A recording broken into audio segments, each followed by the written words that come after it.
And I'm back. It's been a while since the last video, but we're back with another event guide. The Spices from the West, the supposedly delayed event, but now it's not delayed because 2.7 is delayed, so we got the event, which we weren't meant to get, but we now have it, so it's all good. But the system that you're meant to use it on is still broken, the teapot system, but it's fine because it is. Anyway, let's get into this system and this whole event. So first of all, the rewards, it's a pretty straightforward system. You go in here, you do certain tasks, and you get primogems, leeway, weapon material, or enhancement, all the good stuff that we want from rewards. Now the challenges, you'll essentially get these as you do the event, but there are a few that you might have to target, but literally just doing the event will get you them, so it's a pretty straightforward system. And now let's go into the event details where there's a few more important things. Now, this is the challenge screen. You have 7 challenges in total, and each challenge will require you to use a certain amount of ingredients.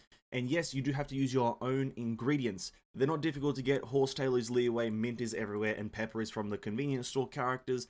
But yes, you do have to use your own ingredients. You don't have infinite supply.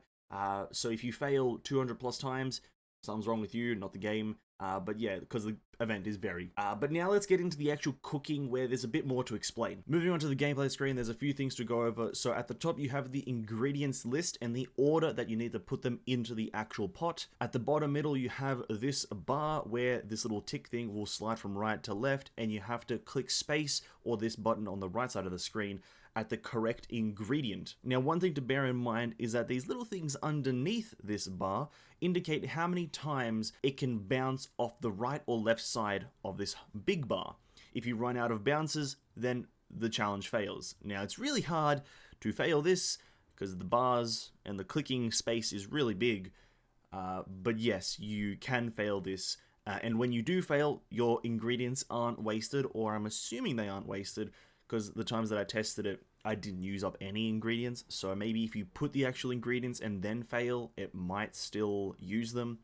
But failing doesn't use up resources. I'm just going to go with that. And once you complete this, you get a spice. And now, having made the spice or seasoning, whatever you want to call it, where do you use it? Well, the use seasoning button, obviously. You come here and you can use that seasoning that you made on dishes to make them into the fragrant version, which is what you can then give to your characters for Companionship XP. You can obviously do this to different dishes, but specific spices can only be used on specific dishes, so don't be too concerned as to why you can't put it on the delicious crab roe tofu. That will all come out in due time, at least assuming that.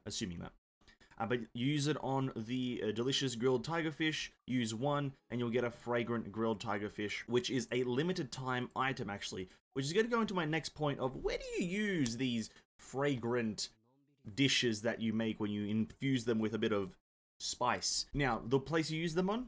The characters in the teapot. You know what still doesn't work? The placement of characters in the teapot. Now, this is going to be a bit of a tough thing to work out, and if it's going to be, like, if the event value is going to be high, because we still can't place characters in the teapot. And this whole event, the whole kind of idea behind the event is that you can speed up the companionship level of your characters with the food from this event. Now, if you already have characters in the teapot and they're not max companionship, then you can by all means give them to the characters and get the companionship XP. But if you are like my third account where you have 0 characters because you haven't really done the teapot system, and if you're one of these players, you can't really do this portion of the event.